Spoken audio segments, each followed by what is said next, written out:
بیٹا، کیا تم تکبیرات کا اہتمام کر رہے ہو؟ بابا، لیکن تکبیرات تو صرف عید کے دن پڑھنا چاہیے نا؟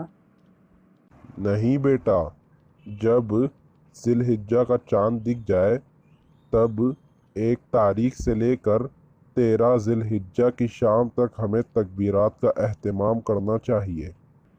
جزاک اللہ بابا، مجھے یہ نئی بات بتانے کے لیے۔ وَإِيَّاكُمْ۔